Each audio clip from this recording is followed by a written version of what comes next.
Let's start with the fourth lecture about norms. And this one will be about, as you can see, the relations between legal norms and other norms, between law and social norms.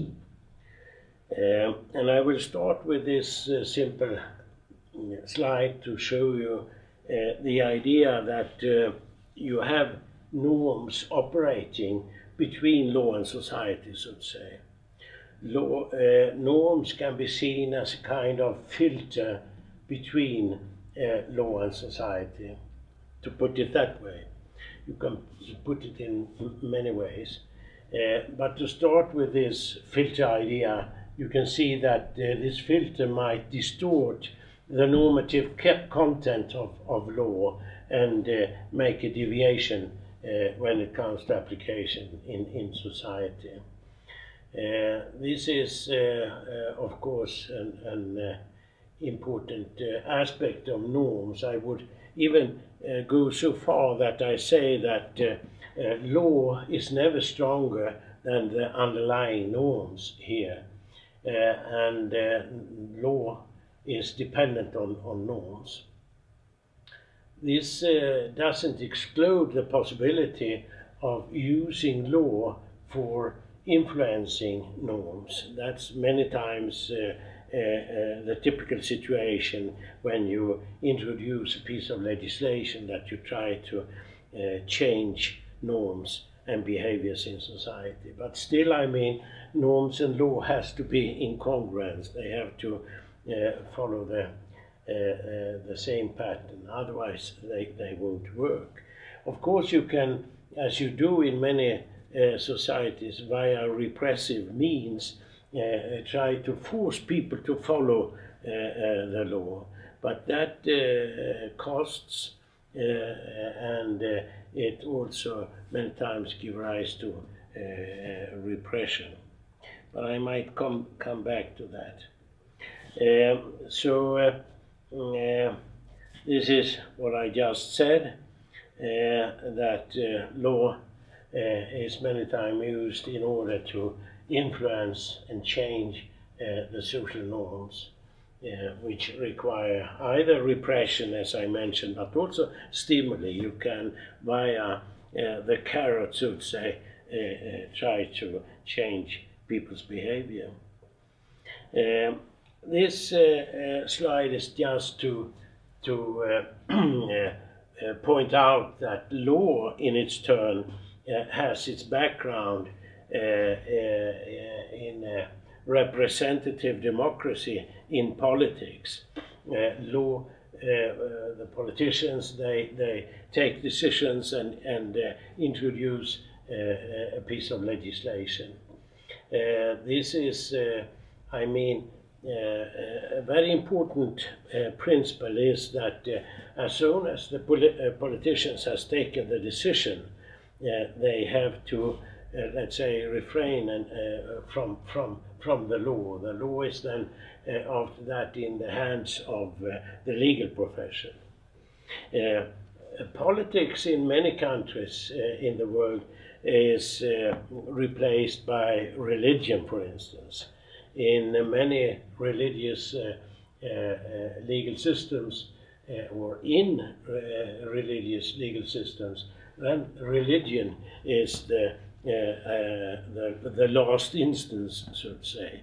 In Islamic countries, when you have questions of interpretation of law, and when law doesn't cover a thing, then it is the religious source, Sharia, or other religious sources which determine the decision.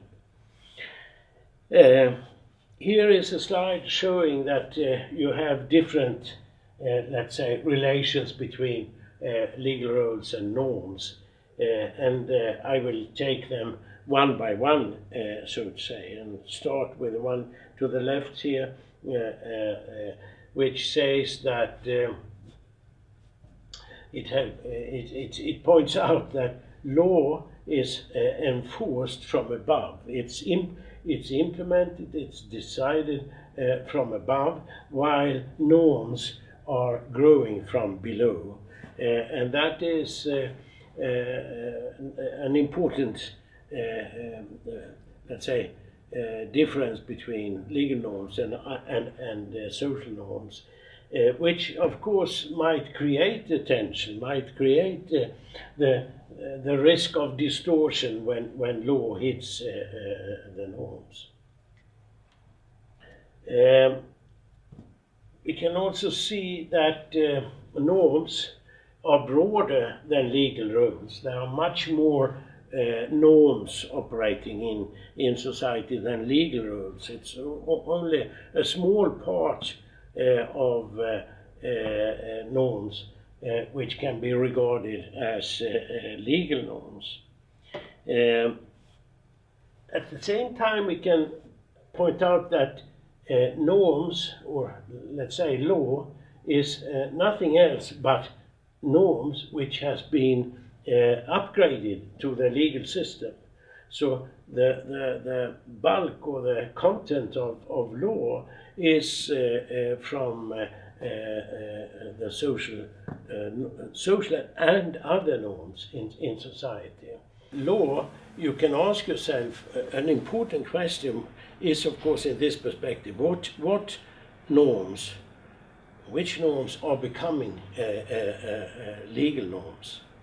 And that is nothing which has been treated upon or dealt with in science. I just raised the question. I have some ideas myself, of course, but I won't have time here to elaborate on that. But it's important to know that.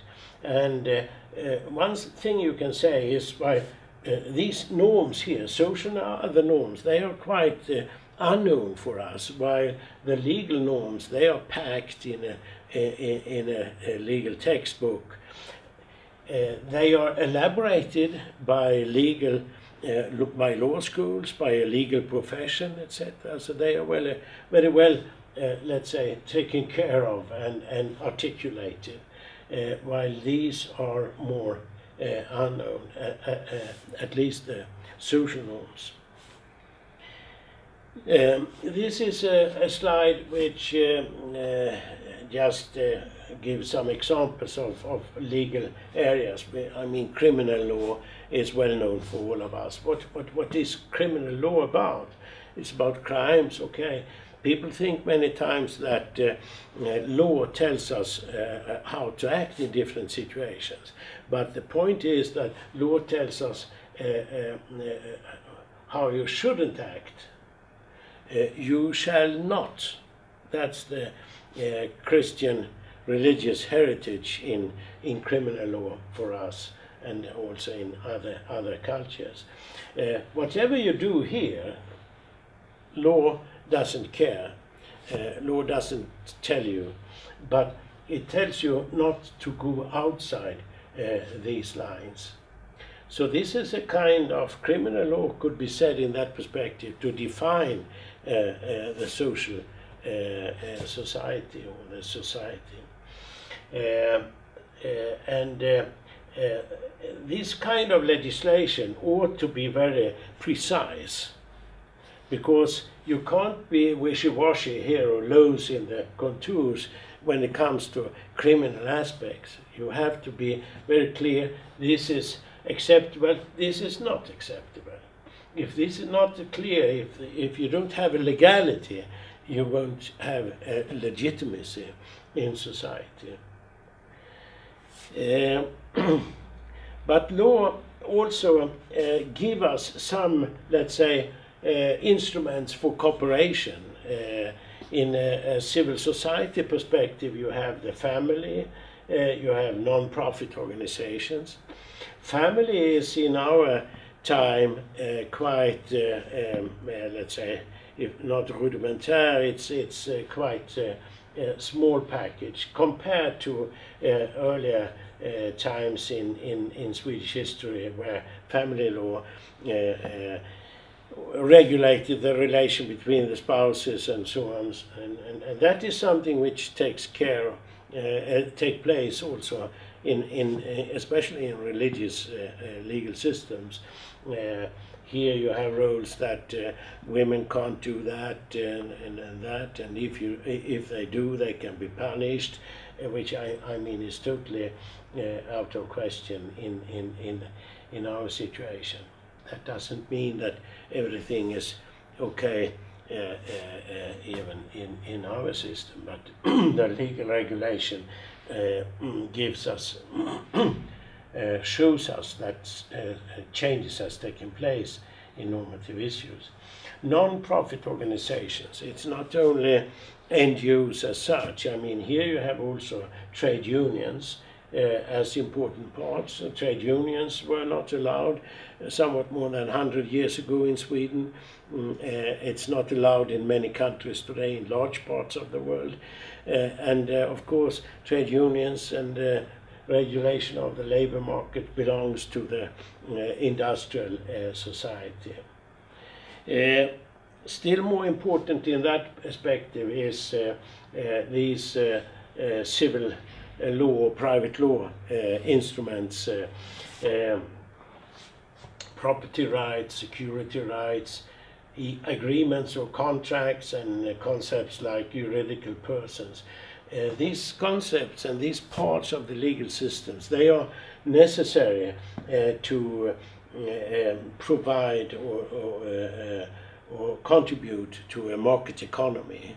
The invisible hand of the market can't do without this long arm of the law. The law has to uphold these, especially these four instruments, to get the market running. And property rights, of course, have also to do with registration of property, especially in relation to real estate, to be able to use it for security reasons.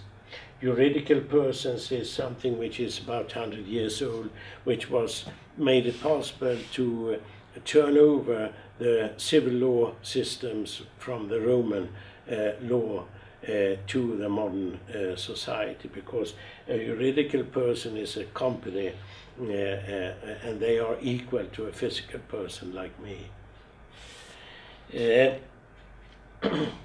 So, to come back to what I said before, we have certain regulations, what is acceptable in criminal law, what is acceptable in civil law, and we have also ethical limits. Sorry to stand in front of that, because that's important, ethical limits.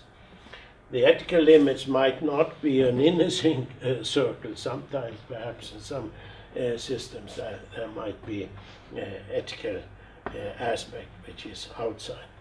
But my point is, within these circles, you have the right to do what you want. You have free conduct. We have also something which is called public law or administrative law, and that is something which is to a large extent dependent on professional norms. So you can say that the law in these cases are more policy oriented. They anticipate that application here, or let's say, the application in the implementation process opens up a certain space for the implementation agency. I mean, if you take a piece of legislation like healthcare legislation, then the healthcare legislation points out certain policy issues, and they also then leaves the certain space for the implementation. And the implementation is then based on professional norms within the medical profession. I mean, it's the medical doctors who take the decisions about the content in healthcare legislation. It's civil engineer in relation to transport legislation, or it's social civil servants within social services who take with professional norms the responsibility for the decision. I will also show you this slide. It might look a bit complicated or hard to catch in the first place, but let me say, people, they elect parliament government in a representative democracy, which communicates with public authorities on central, regional and local level, which then takes decision in relation to people. The only thing I would like to just point out here is that the rule of law here is something totally else. It's a question of communicating the political decision from the political decision maker to the executive agencies. So law in these cases is something ex ante, something in advance, pointing out what these authorities should do. So it's therefore law becomes policy oriented. You can't, just write a recipe from the politician how these authorities should act in different situations. So law here become what you say a goal end oriented. It points out certain goals and certain goal mean or end mean oriented, certain ends and mean goals and means you can use. Sorry for that, but that's the point I would like to make here. Finally, you have a kind of legislation which is also belong to the administrative, in most legal cultures, to the administrative system, but in some to the private law, because lawyers have problems to handle this kind of legislation. It is when you have contradictory claims in society, then the law has to try to point out a kind of solution here. In these situations, law operates in a kind of unfriendly environment, which requires a kind of implementation agency. You can't expect, for instance, that environmental legislation will work by itself. Law has to be backed up by a certain agency, because the legislation is geared towards those who can expect to be polluters, companies and other actors, to gain people in general. Let's say, take the example of work environment legislation. It's something which have the employers as prime addressee, and to gain the employees, to protect the employees. So in this situation we are talking about inter-system conflicts, and labor law is something which typically deals with this. I try to illustrate this by using the idea of wage labor. Wage labor, which dominates the industrial market model, it has inherent a kind of conflict between social norms and economic norms. It's legitimate to regard the workforce and the labor as a kind of product from an economic point of view, while at the same time this labor is an individual, a person. So you can say that economic rationality stands against social rationality, efficiency against security, community against productivity, profitability against support or protection. So this is a kind of inherent conflict which labor law try to create compromises about. So labor law, because the point is that this segment here it doesn't require protection by law. It runs by itself. But all these values here, the social values, they have to be backed up by labor law with employment security legislation, work environment legislation, the right to vacation yearly, you have work hour regulations, etc. And that is something which the trade unions have worked for over the years and managed in many industrial countries to come up with or create to force the politicians to take legislation about protection. And it's the same with environmental law. It's a question of compromises in individual cases between the economic and ecological system, where the basic principles of the economic systems are untouched. That's the holy principle. But you can, in the same way, conclude that you have an inherent conflict in private or in all production, planned economy as well, of course, as a market economy, between ecological norms and economic norms. If you just stick to be efficient in economic terms, then you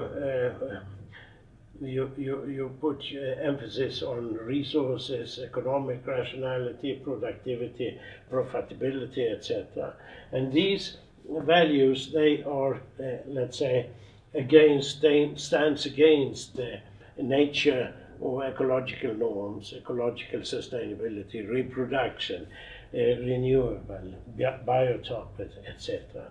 So this is also a kind of inherent conflict with environmental law try to create compromises.